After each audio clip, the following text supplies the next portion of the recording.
On Thursday morning, Sports Minister Gordon Lyons made a very important announcement. Stephen, you were there at the Blanchflower Stadium. Can you please recap for us? Yeah, I'll try to do it as quickly as possible. This is, of course, the Northern Ireland Football Fund you're referring to, Keith, which once upon a time was called the Sub-Regional Programme. The Sub-Regional Programme came into being in 2011.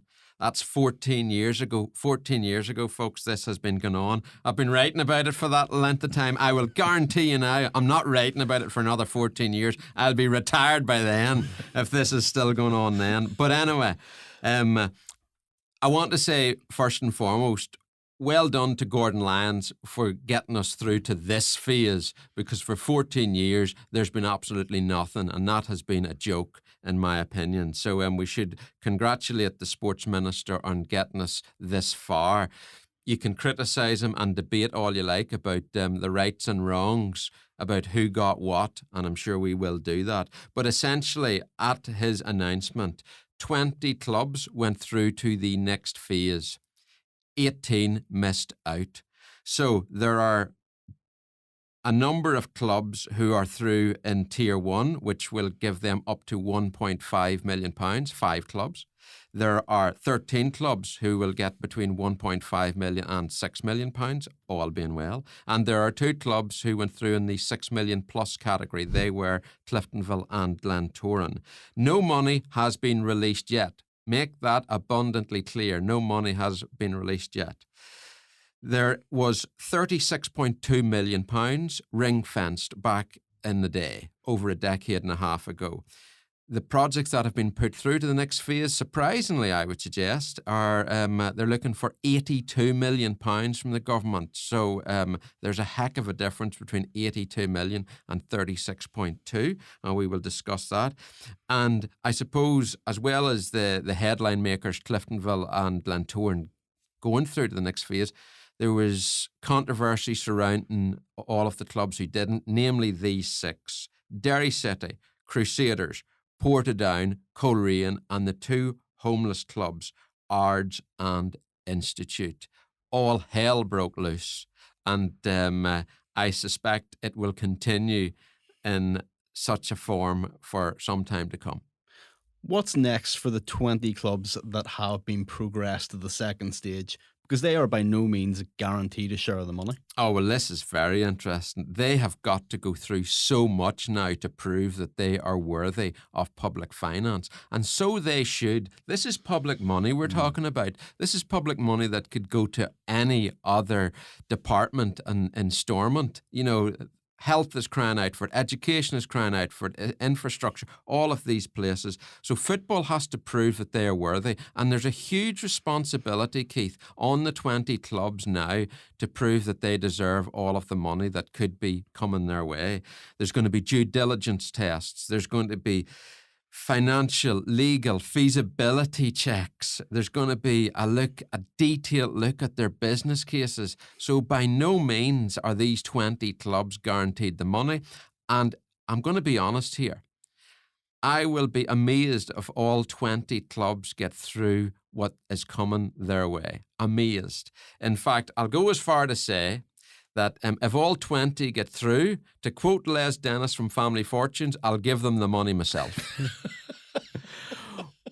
Well, what about this 36 million? We know we've 36 million that's ring-fenced. The minister's obviously very keen to secure more than that, but is that realistic in the current climate with other pressures and Casement Park obviously still a live issue? Well, he has talked about trying to secure other funding since he started this Northern Ireland Football Fund process, and I've no doubt he's going to endeavour to do his best to achieve that. It's going to be tough though, Keith, let's face it, because money's too tight to mention up at Stormont. They're looking for money for everything. So it'll be fascinating to see how that pans out. Could a deal be done where Casement Park gets some money and then the Northern Ireland Football Fund gets extra money? That is definitely one to watch. There's been so much criticism of the decision, though, hasn't there? You know, you obviously have got an Ards hat on. What did you make of it all? I mean, it was a very difficult moment. I think if you're an Ards or an Institutes fan, and other clubs as well, but particularly those two, it was a devastating moment. I mean, both of those clubs have put so much effort into this, and so much of their future hinges on it. Realistically, I would say it's very unlikely that Ards will ever play a league game in Newton Ards again, and the Institute will ever play a league game in the Waterside again, because it's almost impossible to see where they will get the money from to make that a reality. That was one issue. There was three different issues at play here that I think were hugely controversial. We'll go through them one by one. I want to start with the regionality issue, because something that really jumped off the page whenever the 20 teams were announced was that not one club from the Northwest was mentioned. We've already talked about Institute, but also Derry City, also Coleraine, and if you go a bit lower down, Port Stewart, and there was more of the clubs further down the list from the Northwest that also missed out. Now, I'll be honest here. If you'd asked me this day last week, did I think that there should be a level of regionality in it, I would have said no. Northern Ireland's a small country. Let's just have the best case win. The best cases win. But when you look back on it, it is striking, David, isn't it, that there is no club from the Northwest that has progressed to the next stage. Do you think the minister potentially made a mistake, or the department made a mistake by not baking in a degree of regionality? Because we do see in other types of funding that there will be a guarantee that certain money goes to a certain section of Northern Ireland and certain goes to another section. Keith, I have a dichotomy of emotion, because like you for those cases should be rewarded who did best in a story, regardless of where those applications came from. But it was striking that the Northwest, appeared to be left abandoned. And I think where I will then go back to in my own mind is that, I talked about the process being open, transparent, and honest. And I think if there's nothing to fear from the decision makers and the department over which the minister is head, then that evidence should be brought very much into the public domain. We knew there would be winners and losers. We knew there would be people who would be happy and unhappy. I get all of that. But certainly when you look at the number of clubs from that area who weren't recognised in any way, shape or form, then I would be simply asking the question, why? And if the answer comes out that it's not about region, then fair enough. But we've got to ask the question, why? Why did Derry? Why did Institute? I could go on down the list of clubs. Why those clubs from the Northwest? Why did they not succeed? Do you know what, Davy? I would love to see the scores on the doors publicised. I think that would... freedom of information request is in. I think that would really put a lot of minds at ease. Like, what we do know is that Glentoran and Cliftonville came the top two. They were the top two in the scores. My understanding is that Crusaders and Derry City were also in the top four. So that makes it really interesting. It's also worth pointing out though that in the instalment this week, Gordon Lyons, the sports minister, got up and talked a little bit about the applications, and he used the phrase that some applications there was cut and paste going on. So I don't know which clubs these are, because that wasn't obviously revealed, but I think the clubs who were involved in that sort of process, they should be taking a long, hard look at themselves, because this was hugely important to their clubs, to their fans, to their communities, and they're cutting and pasting on their application form, and essentially they're not even doing it themselves. So I think there are questions to be asked of the clubs who were involved in that as well. I also think, Stephen, there needs to be a bit of sensitivity. I have no difficulty if with the process. If it's open, if it's honest, if it's transparent, I have no difficulty with some people being better than others and others getting their award. But there needs to be some sensitivity around this.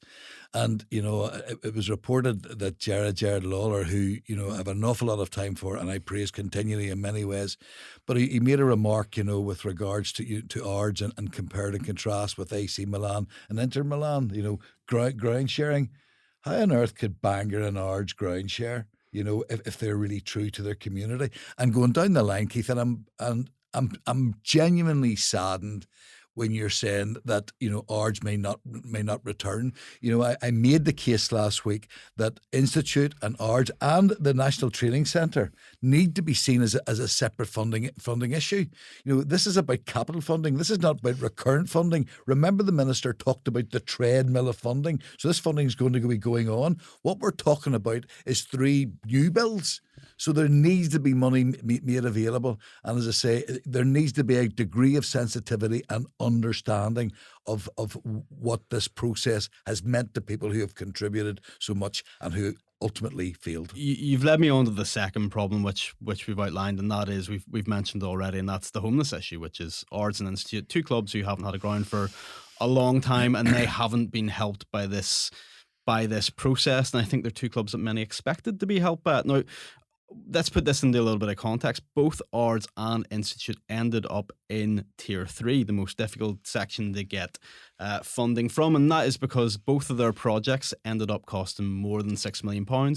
Ards came in just over 8 million. I believe Institute's in the end was 14 million. Now, there's maybe a criticism that could be dealt out of those clubs that they were too ambitious, but I think it would be incredibly difficult to build an Irish League ready stadium in this era of hyperinflation for less than 6 million. You'd be talking about powering it back to a very, very basic facility, and that isn't really what this fund is about. Keith, can I stop you there? Warren Patton and Bill Anderson, they're not going to just out of the top of their heads say use the rationality you've used without checking that out. Yeah. Without actually seeking some guidance and saying, listen, here's our circumstances. How best can we succeed? Given this, well, if it's going to cost this amount of money, then this is where you need to be. Warren Patton didn't think that off the top of his head. Bill Anderson didn't think that off the top of his head. So somebody somewhere has given that guidance. I would be so surprised if they went off on their own head and just said, well, that's the tier we've got to get into. I really would be very surprised, and that's why I would love just to see the decision making processes, the scores and the doors, as Stephen said, and also the guidance that was given. Well, I mean, all clubs were advised to be ambitious. There were sessions at Avonale. There's one at Avonale. There's one in Mid Ulster. There's one in the Northwest as well, I think. And clubs were told that to be ambitious, and I think that's exactly what Ards. There is an irony, though. Let's face it. I'm with you, Dave, in what you say about Ards and Institute, and those were the 2 clubs I felt most for. Had they have been in Tier 2, looking for between 1.5 million and 6 million, I think they're on the list. Yeah. And this is the thing that hurts those clubs so badly. I mean, in a way, I feel like those clubs were doomed from the start because their projects were always likely to be over 6 million, but they don't have the clout of a Glentoran, they don't have the clout of a Cliftonville. They were never likely to win in Tier 3. It feels like the odds were completely stacked against them. The analogy I used in McCollum was it's like asking Lewis Crocker to fight Tyson Fury with one hand tied behind the back, because actually Ards and Institute couldn't score in a section of the form. But there's a section which is about improving the ground, capital investment in your stadium. Well, Ards and Institute didn't have a stadium to put capital investment, so they're almost punished for being homeless within the form that's trying to save them. Yeah, and also Institute, it was a natural disaster that affected their ground at Riverside, the flooding, and then the Japanese knotweed. Like, you couldn't make that up. I felt so sorry for Institute and Ards. Yeah, I would say to wrap that section up, I think it's a failure of the fund that it hasn't been able to accommodate these clubs, that there hasn't been a way for those clubs to have availed of this money, or to at least progress to the second stage so they could be properly scrutinised. Keith, let's finish on a positive point. As Stephen said, it's taken quite some time for this funding to be realised. There's still a long way to go in terms of funds being released, but now we should be taking this time as a time of learning. Let's reflect on the process thus far. Let's reflect on what has been done, but also what hasn't been done. How can we improve this? How can we make this better? And how can we continue to look after sensitively the Irish League footballing family? Tier 3 is, of course, the third issue, if you like, and Crusaders have raised that. Stephen, talk us a little bit through that. It's about, obviously, only 2 clubs were selected from that section, and Crusaders and Derry City would both feel that more should have came from it, and they would want to know, when was it decided that only 2 clubs would be picked from that section, and how was it decided? Yeah, in my discussions with various people in the game, the phrase legal action has come up. And I did go to the department to ask them about what would happen if that did occur. And I thought it was quite an honest answer. It maybe wasn't the answer people wanted to hear, but they said, well, if there is legal action, that could lead to a further delay. And this has been going on for 14 years, as we've made the point. But I do think it's fair for clubs who didn't make the list to expect answers from the department as well. What I would suggest is all of the clubs look very, very closely at all of their application forms and see what they could have done better. I would also suggest that they arrange a meeting with the Minister and his department, and I believe that they are open to that in the Communities Department, and then make decisions after that and take it from there, because you don't want to take legal action at this point when you don't know all of the facts. And I think everyone has to establish those facts before taking that course of action. But there's no surprise to me whatsoever that there has been disappointment, anger, frustration. You'll have heard what Rory Higgins, the Coleraine manager, said. He essentially stated that the Northwest had been shafted again, and I think those were very, very telling comments. There's been so many politicians who have been on about this, and yeah, they're entitled to air their grievances, but I can't remember hearing too much about a lot of them in the last 14 years, and they suddenly pop up. I am so glad you said that, Stephen, because I love to know, where were you people, who are giving out so much? Where were you in the last 14 years? How much did you really care about what we're talking about now? Use an analogy. If you go for an interview and you're unsuccessful, what is the best way of going forward? Go and seek feedback. Go and see how I could have done better. It's exactly the same in this process here. But for those politicians who are simply jumping on the bandwagon to give out, give me a break. How many Irish League games have you been to? There's no real sense of feeling. So the other flip side, of course, is there's 20 happy teams. Yeah, absolutely. So good luck to them in what comes next. I've been calling for this money to be released for over a decade and a half. At some stage next year, I hope the money is released and we can see stadiums constructed and improved, because the football clubs need it and the fans deserve it. Thanks for watching BelTel Football. If you'd like to learn more about all things Irish League, don't forget to subscribe to the Belfast Telegraph YouTube channel.